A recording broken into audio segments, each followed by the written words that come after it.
ओम श्री परमात्मने नमः। श्रीमद् भगवद गीता सिद्धांत।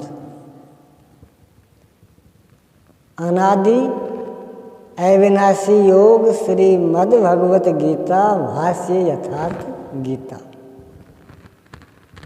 योगेश्वर भगवान श्री कृष्ण की परम पुनीत वाणी श्रीमद् भगवत गीता भाष्य यथार्थ गीता हमारे हृदय में स्थित परमात्मा की प्राप्ति के विधान का चित्रण है। सृष्टि का आदि धर्मशास्त्र श्रीमद् भगवद गीता है। एवं विवस्वते योगं प्रोक्तवान् मह्यं विवस्वान् मनवे प्राह मनोरिक्ष्वा कवे ब्रवीत्। भगवान श्री कृष्ण ने कहा, अर्जुन, मैंने इस अविनाशी योग को आरंभ में सूर्य से कहा। सूर्य ने महाराजा मनु से कहा और महाराजा मनु ने इसे अपनी स्मृति में धारण कर स्मृति की परंपरा दी तथा इसे अपने पुत्र इक्ष्वाकु से कहा। उनसे राजर्षियों ने जाना। अतः यह भगवान के श्रीमुख का सीधा प्रसारण है। महाराजा मनु और शत्रुपा से सृष्टि की उत्पत्ति है। उन मनु को गीता अपने पिता सूर्य से विरासत में मिली। पृथ्वी पर मानव का प्रादुर्भाव इन्हीं महाराजा मनु से है। इसलिए विश्व का आदि धर्म शास्त्र श्रीमद् भगवत गीता है।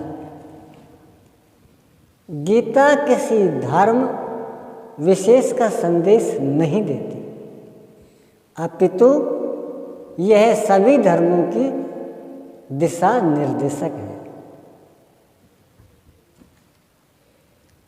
गीता जाति पाति छुआछूत भेदभाव से मुक्त है, क्योंकि जीव भगवान का विशुद्ध अंश है, उतना ही पावन जितना भगवान।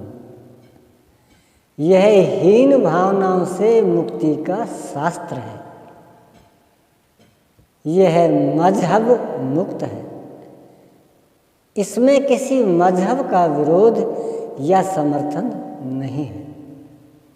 मुसलमान, सिख, बौद्ध, जैन या हिंदू जैसे शब्द इसमें नहीं है। यह तो परवर्ती लोगों ने अपनी पहचान के लिए विविध सम्मान दिए हैं। गीता का सिद्धांत है, एक आत्मा ही सत्य है, वह परम तत्व है, अमृत स्वरूप है, कण कण में व्याप्त है, ज्योतिर्मय है। वह आत्मा देश विदेश में मानव मात्र में समान रूप से व्याप्त है।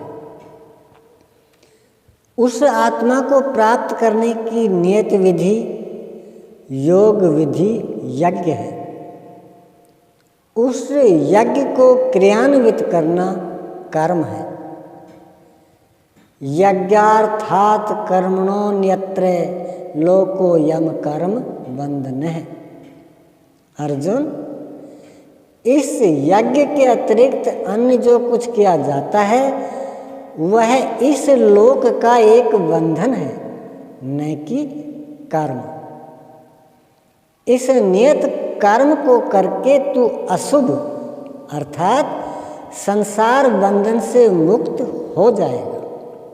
अस्तु कर्म माने आराधना, कर्म का आशय चिंतन। एक ही चिंतन कर्म को योगेश्वर ने 4 श्रेणियों में बांटा, जिसका नाम वर्ण है। यह क्रमोन्नत सोपान है। एक ही साधक को इस पथ पर चलकर क्रम से 4 सोपानों को पार कर लक्ष्य विदित करना होता है। गीता में रूढ़ियों, परंपराओं अथवा प्रथाओं का किंचित भी समावेश नहीं है। यह इन सबसे मुक्त मानव दर्शन है। यदि आप भारत को भेदभाव मुक्त, संगठित, सशक्त राष्ट्र के रूप में देखना चाहते हैं, सबको एक माता पिता की संतान के रूप में देखना चाहते हैं, तो इसे राष्ट्रीय ग्रंथ का मान दें। यह एकता, शांति एवं समृद्धि का सूत्र है। गीता सभी अमीर गरीब, कुलीन तथा वनवासी गिरिवासी, पुण्यात्मा और पापी, स्त्री और पुरुष, सदाचारी और दुराचारी सबके लिए है। पापियों के भी उद्धार का यह सुगम पथ बताती है। यह किसी व्यक्ति विशेष, किसी जाति, वर्ग, पंथ, मत, संप्रदाय, देश काल का शास्त्र नहीं है। यह सबके लिए है।